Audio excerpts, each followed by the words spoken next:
Hey y'all, it's Taylor Bridges here with another review of Love and Marriage DC Season 2, Episode 8. The episode is entitled, What Lies Beneath. Please like, comment, subscribe, interact with me, disagree with me, agree with me, whatever. I love your interactions and feedbacks. I really appreciate all the recent support. Shout out to J-Dub for giving me the shout out. I'm so grateful for that. And I'm so grateful to all of y'all that have come on over, letting me know that J-Dub sent y'all. J-Dub is super real for that. And best believe I will be paying it forward and continuing the support of new YouTubers as new people come along. Like, that was super dope. I'm so appreciative. Get into the episode. It was an okay episode. It was cool. It was cool. Ashley has arrived home and she's exhausted. Quick is back in the hospital. So that's where she's been all day. This is a result, again, of Quick overworking himself. There's that. Okay. Irena and Jamie are visiting their friend's sex toy shop. Irena brings up Jamie tripping at her wig launch event and bringing up all these, TikTok videos and what she's going to do. Jamie is trying to justify his behavior by saying him and Irena are losing money by not doing the reels. And like Irena said, Jamie, you're retired, not her. Go find something to do. She doesn't have as much free time as you. But I also think it's funny that a guy like Jamie is even fiending to make these reels. I don't even know how to make reels or TikToks. Irena says it was like Jamie was jealous of her for having that special night. And I think it's somewhere in the middle. I think Jamie is starting to lose his monopoly on so much of Irena's time now that she has business of her own to tend to now. And I think, yeah, he is a little, he's jealous of the probably of having to share his wife, of the amount of his wife that he has to share with all the other endeavors that she wants to involve herself in. Winter is hanging with her daughter, Kayla. They're talking about Kayla's relationship. I wasn't too interested in the details, really. Winter mentions that things are going well with her and Yusha, but they haven't even had a first date. So I wonder if she normally tell her kids about her love interest, typically when they're this new, because she hasn't even gone on a date with Yusha. At this point, by the time we get through with Winter, we're about 15 minutes in the episode. So I'm thinking, okay, is this episode going to be boring? Like, what's going to happen? And just to take a quick pause real quick and take an assessment of the season thus far, since we're 8 episodes in, overall so far, Jamie and Lil Jamie, that situation has been the only really interesting storyline. Otherwise, nothing really has been going on. And I don't know if it's the casting. I don't know if it's the lack of storylines. I don't know. But it's not like an efficient, long-lasting formula with this show and this cast. And I'm hoping that Carlos does make the necessary changes, because Carlos knows what the viewers like to see. And he knows how to execute. That's, in my opinion, what sets Carlos apart. Unlike Bravo, who does not take heed to what the viewers' outrage and our interests and holding them accountable and addressing the tea at the reunions, Carlos gives the people what they want. So I hope that he applies that to this show, because it's just not working so far. And Ashley is not Queen Bee material. That's that. The Silvas and the Tylers are linking up for food and drinks. They're recapping Quick's illness and unwellness. We discussed this a lot last season. It's really nothing new. Quick is going to move quick. There's really nothing else to dissect there. It's unfortunate, and I send my well wishes to Quick's health. That's really all there is to it. But I don't want to keep talking about how tired Quick and Ashley are. You know what I mean? Like their personal scenes are constantly just about how tired they are, how overworked. Then take a break. We're all tired. Like, I don't want to keep hearing that. Yes, you're tired, you're overworked, you get sick when you exhaust yourself. You need to take a break, you need to relax. It's that simple. He wants to keep, ruining his mind and body by overworking himself, then let him. It's not, I don't know how much more money you want to make. I don't know what a week off is you know, how a week off is so bad. You know, what it just does to your pockets in the grand scheme, if it means saving your life and your health. So I'm not going to dive too deep into it. It's Quick's life. He can do what he wants with it. The Silvers and the Tylers are linking up, and they bring up Jamie's drunken outburst on at Arena's wig launch. They're all concerned about Jamie's excessive drinking. Y'all, I'm about to unpack this, okay? It definitely seems like a habit that Jamie needs to get in control of, his drinking. And he needs to seek help for. For someone who comes from such a disciplined profession, the ability to lose control due to substance consumption is alarming.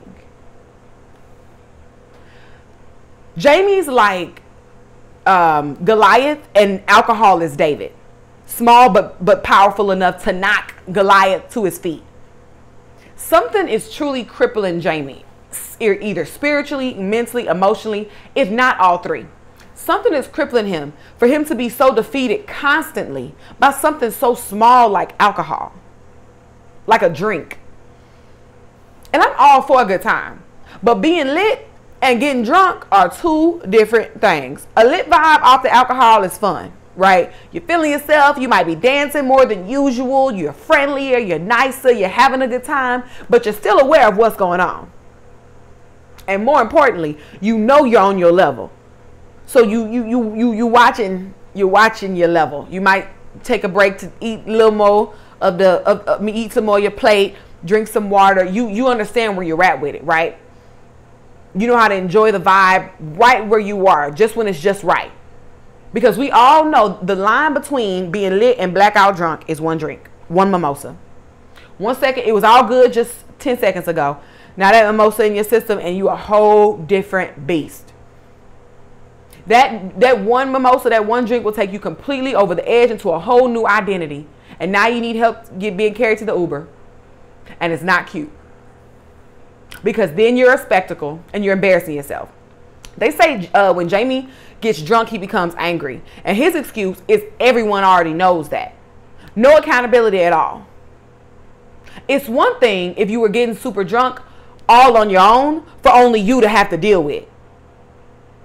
But your drunkenness affects other people, including people that are not your wife and do not have to care about what you're going through and why you're drunk.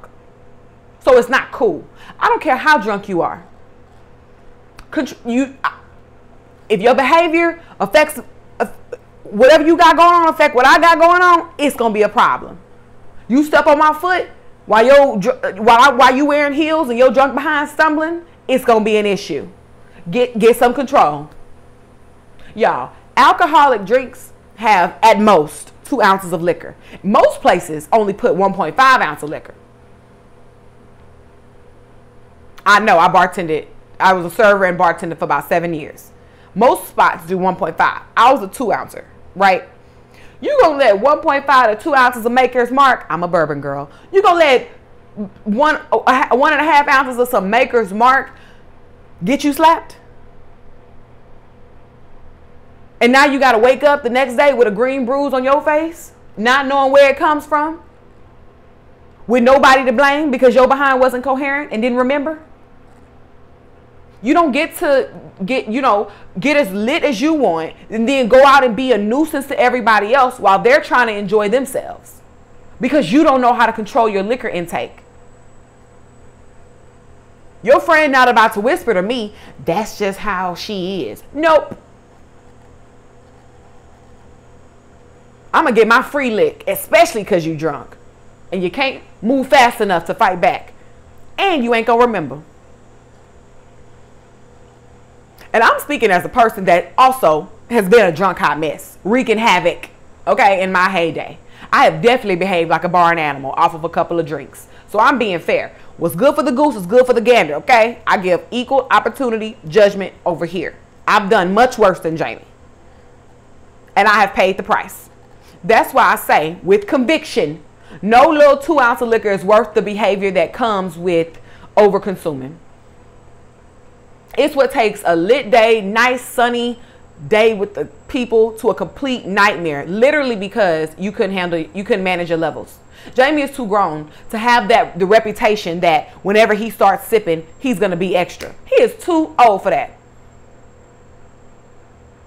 He says it was a weird conversation at Arena's place that just went left. Now, I did say that last episode for last episode's review. I think that Jamie was chastising Arena jokingly for the most part. Like what he was chastising her about, he was being serious.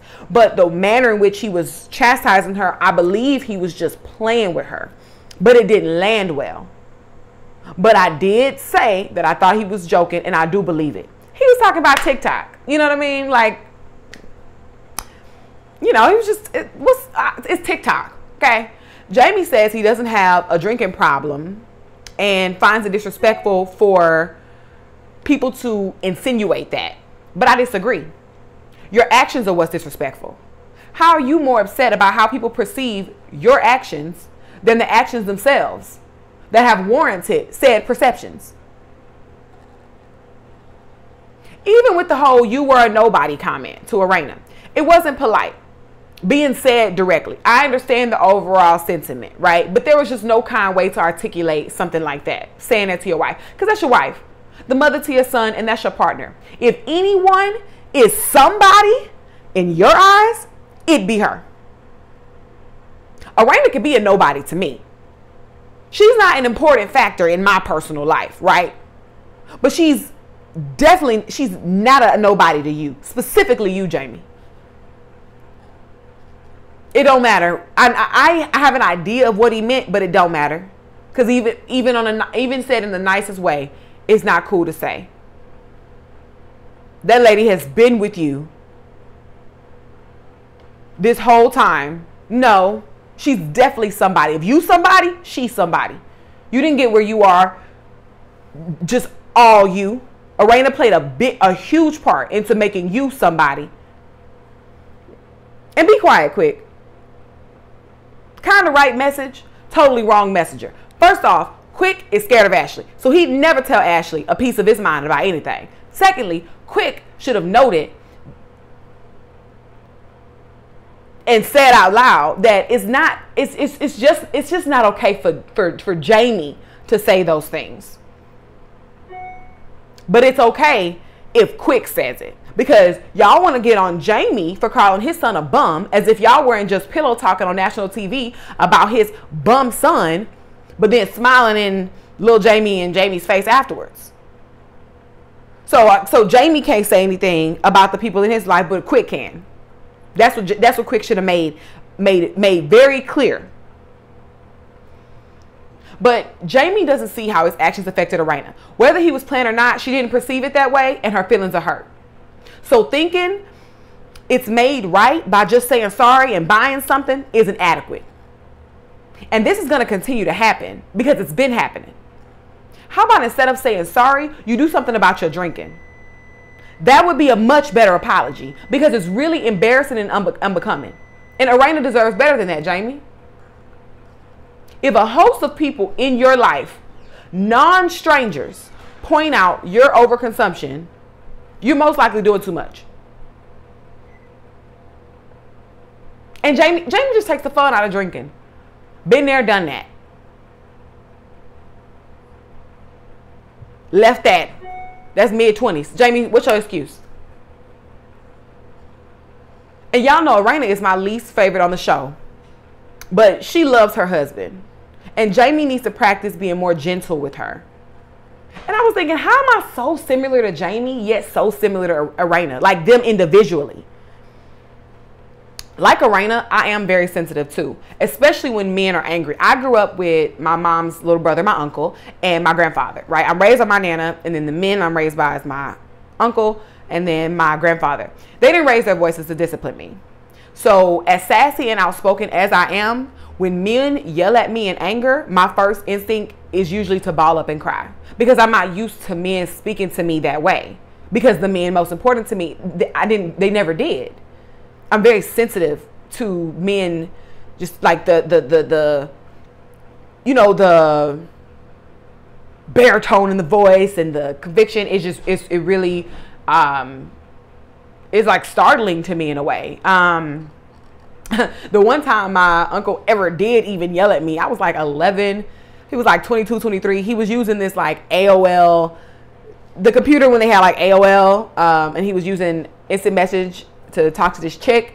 And I just kept like running back and forth like zoomies for no reason in particular. I probably was bored. And then he just yells, "Taylor, sit your down somewhere." And I just will never forget. I literally stopped in my tracks. My knees buckled and I just fell to the floor screaming, crying. I just lost my mind. I was so just sad. And he wasn't even really yelling out of anger. He was more so like just frustrated, like sit your behind down somewhere. Like just, it was really that. But he had never spoken to me with that particular octave. I will never forget it. That was the one time he's ever even like used a high octave with me. Okay. So I'm used to men being kind, gentlemanlike, helpful, protective, safe. So fast forward to being an adult and being in relationships, I come with standards of treatment based on how the men in my life treated me. And relating that to Araina, I can imagine how Araina doesn't feel safe with Jamie. Surely not emotionally safe. He yells at her when sober. He yells at her when drunk. He yells at the son. He yells at her friends. The man that's supposed to be the most helpful, protective, safe is who she has to be defensive with because he lacks reasoning and accountability, particularly when he's off liquor. I don't see how she does it. How are you, Jamie, so aggressive with the softest person around you?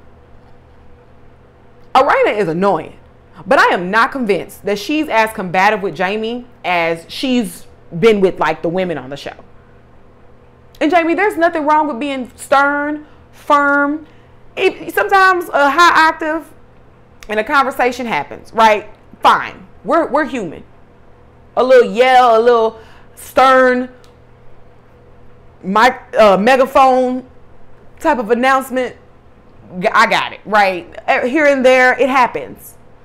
Like we don't have to whisper when we're in disagreement.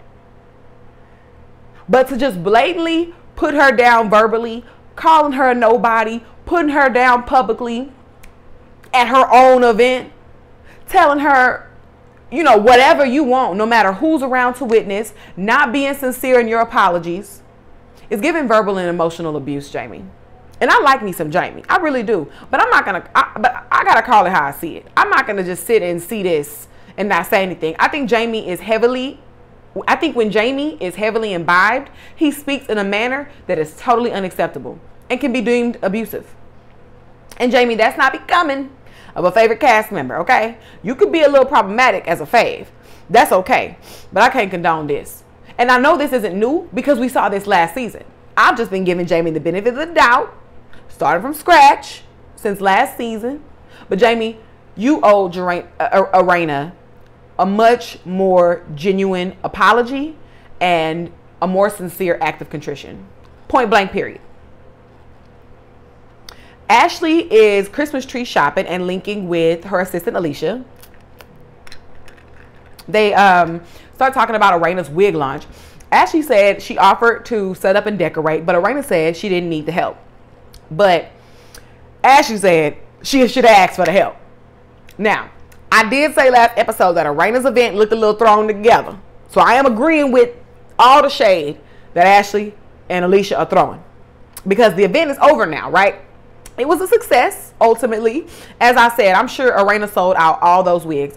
The parts that matter the most, like the wigs and the models that were wearing them, stellar, on point.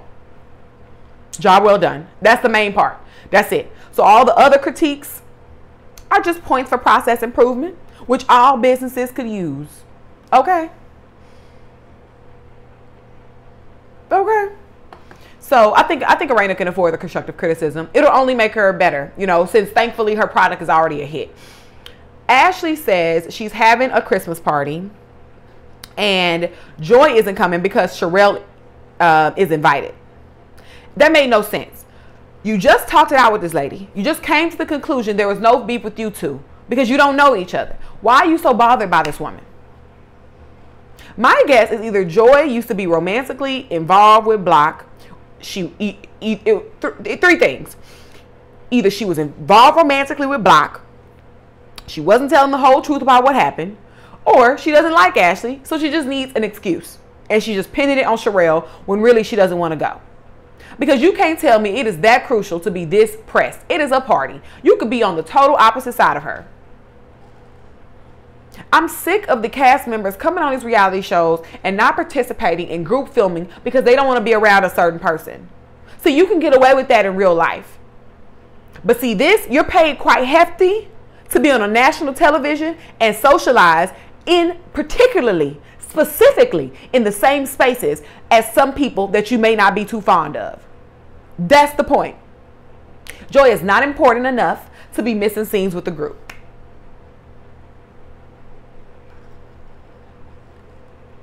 Ashley actually accommodates Joy's behind by uninviting Sherelle to make Joy comfortable, which I would have never done or expected somebody to do for me. All of this only for Joy to still decline the invitation, claiming her loyalty is with Irena, since Irena and Sherelle were beefing. Joy has shown so many times this season how much of a liar she is. I can take a lot of flaws in a person on TV. I love a villain. But a blatant liar makes my blood boil. And not only are you a liar, Joy, you look stupid. First off, Irena and Sherelle have already made up. So that's just you beefing with Sherelle. It's just you. You're the odd one out now, actually. Second, Irena would have been going even if her and Sherelle hadn't made up. So that wasn't an excuse. You're doing it on behalf of you want to say you want to do it on behalf of your loyalty to Irena, and Irena would have still been there.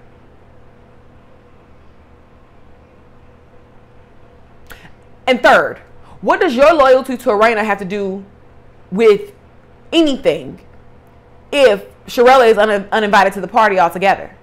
How does her first being invited, then uninvited, so that you can attend, affect you now coming? Because remember, Ashley didn't uninvite Sherelle because of Irena. She did it for Joy. So Joy, stop bringing other people in your beef. All I know is Joy is a liar and a coward. I don't want her back next season. She just doesn't give. She throws stuff out there without being willing to address it properly. She runs away when it's time to confront somebody. And she's always dressed for a nap. Never fulfillment on a TV show. She just offers nothing. Even putting Carmen on as her friend to the show can't even help her. Now, Ashley, I'm bringing some smoke to you because, like I mentioned last episode's review, you can be reasonable about the fact about other people's endeavors, but never your own, right? So you can be reasonable about the fact that you have the right to be friends with both Sherelle and Irena, despite them beefing. But you don't have that same reason when it comes to Sherelle being cool with Winter, or Irena being cool with anybody that you don't like. Because you had smoke, you had a little attitude with Sherelle for messing with Winter the first couple episodes. And I agree with Joy last episode too. I do think if it's true, it is fake if Alicia and Ashley are talking about Sherelle poorly behind her back and smiling in her face. I think that's fake. But I don't think it's fake for Ashley to be friends with Sherelle and Irena just because they were like beefing. So Joy should have just respectfully declined the invitation. Just because she just isn't really feeling Ashley. Instead of trying to keep this storyline beef with Sherelle a thing. As if we didn't just see y'all talk it out, hash it out, and move on. But Joy, because you're running from smoke, talking your ish, then hiding in a hole, now you're going to have a target on your back. And Alicia and Ashley are reading Joy. Ashley says Joy and Clifton are actually married, but I couldn't tell if she was being for real or not. Because Joy is going around basically calling whatever Clifton's last name is, she's claiming them to be the family of that last name. So basically, she says she has Clifton's last name. I don't know why Ashley feels the way that Joy hasn't asked her and Arena to go wedding dress shopping. Y'all are not friends. You're barely friends with Arena. And y'all's families actually hang out and know each other. And you barely friends with her. Winter is going on a double date with Yusha and Sharella and Black at a cooking class. Sharella is so over the top and excited. It's annoying. But I can be that way too. So I already know. I don't know why, but winter dating is so much fun. It's such a cool storyline. But it's already bad enough that she has to do all of this in front of a camera. She does not need Sharella watching and commenting on her every move. These people are grown. They know how to date. They do not need your guidance and your counseling. They are fine. When I hook friends up, once I hook y'all up, I want nothing to do with it. Y'all go through each other. I'm out of it. Arena, Joy, and Ashley are linking up at spin class. Joy didn't make it to Arena's event either. Like, she's just calling out of all the events when it's time to show up and work. I mean, Joy's not cut out for this, but I think Joy feels that way too. I think she feels like she's not cut out for this. I don't think she wants to do this. This has Clifton written all over it. Look, she does not want to work. She does not want to work on this show, on reality TV. She does not come ready at all. She don't want to get in no beef. She don't want to address anything. She doesn't want to be, confront issues. She don't want to have, honest conversations. Nothing. She doesn't want to work at all.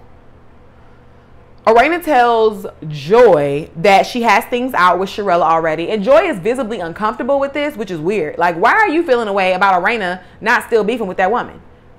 Is it because you're still beefing with her? It's giving Joy and Ashley act just alike in this regard. They see each other. But see, Joy must not have seen how flip-floppy Arena is from the previous season. Because see, caping for Arena's flimsy behind is going to have you looking even more like a clown than you already do. Then Joy contradicts herself because she's a liar and she can't keep up with her lies. That's why she contradicted herself by saying she would have gone to Arena's event with Sharella there, but you would have gone to Ashley's. Joy don't know what she want to do. One thing I can appreciate about Ashley is her ability to address issues head on, no matter who you are. That's how I am. So Ashley brings up how she got word that Joy thought her and Alicia were phony, which Joy did say on camera. Okay, before the rest of the conversation aired, an ad, like with Ashley and Joy, an ad started playing. So while I was waiting for the show to come back on, I'm like, I bet Joy is going to get tongue-tied. She's gonna play semantics and she's gonna backpedal her way out of this. No way is Joy gonna just say straight up, yes, I said y'all act phony, because remember, Joy wanted to make it a point that she thinks they act phony and not that they are phony, right? The semantics. So yes, I said y'all act phony because y'all talk about Sharella like a dog when she's not around, but y'all kiki in her face. That's what I was hoping she'd do. So then the show comes back on and Joy is making those stupid expressions she always makes with her face. She's been doing it since Ready to Love. Then she says a bunch of words that don't address anything directly. Saying Ashley and Alicia are fake because they have an associate around a group of friends all the time is totally different than you saying on camera that Ashley and Alicia are fake because they talk crap about Sharella and smile in her face. Stop it, Joy. You are the one being fake. Are you scared of Ashley? And furthermore, that still doesn't justify why you have so much animosity with Sharella. What does Ashley's ranking of Sharella as a friend have to do with you? And when did you graduate to friend in this group? Seems like you're more of an associate than Sharella. Sharella and Ashley have a real history. You just got cool with this group since you signed up for the show. So who are you? But like I said, Joy was going to tap dance around it. She has all this energy in the confessionals. But when it's time to talk in the scene, she's a mute. I think Ashley's going to rip Joy a new one on the reunion once she sees all this backpedaling playback. Joy is the fakest on the show, period. I don't consider any of my friends fake. So Joy getting in front of Ashley and now making it like her issue is that you got to associate around the friends. And you know, no new friends over here. Girl, bye. Because ain't no way I'm considering somebody my friend and I think of them as fake. Or they act fake like you claim Ashley to do. Ashley does what a real woman should by telling Joy that she got a little mouthy about her when she thought that Joy called her fake. Doesn't make it right, but it's understandable. You call me fake, I talk a little ish about you. Cool, tit for tat. I'm glad she brought up what she had to say. Joy should take a book out of that page because this whole season so far, Joy has been throwing rocks and hiding hands. I cannot wait to see how she justifies her behavior at the reunion. And Clifton better sit there and eat his food. Why is Joy so difficult about whether they're married or not? Because, like, beyond the excuse that it's nobody's business, like, what else? What's the big deal? Are you married or not? If you're not married, it's fine. Like, you're engaged to be married. If you're married, you're married. What's the big deal? But Joy is a liar. So this is, she's making the truth. Liars make the truth more difficult than what it has to be. So it makes sense. We'll see next episode if Joy is ready to finally clock in and give something. Because she's going to dub Ashley. So will this be where they get into their little yelling match? I'm excited. I hope something pops off. I hope Joy confronts just something. I just want her to clock in at some point. But that's it. That's it for the review of Love and Marriage DC. It was cool. It was cool. Most of the climax didn't occur to the end, which is a pattern they've been doing. And it's one thing for the end to be climactic if the like show has other moments too. But Love and Marriage DC, like the majority of the hype is only occurring at the end, and then it's the next episode. We start from there, and then like that's it. You know, we move on to other things. So it was okay. I'm hoping we can start with the mess early and it like, you know, some climax lasts a bit and it not be like a 5-minute scene like it's been. But yeah, thank you so much for tuning in, giving me your time and attention. I really, really appreciate it. Again, like, comment, subscribe. Tell me what I got wrong. Tell me what you agree with. Tell me who else is running amok. Tell me who else is a liar and does not need to be on the cast. Tell me the tea, okay? Thank y'all so much. Bye, y'all.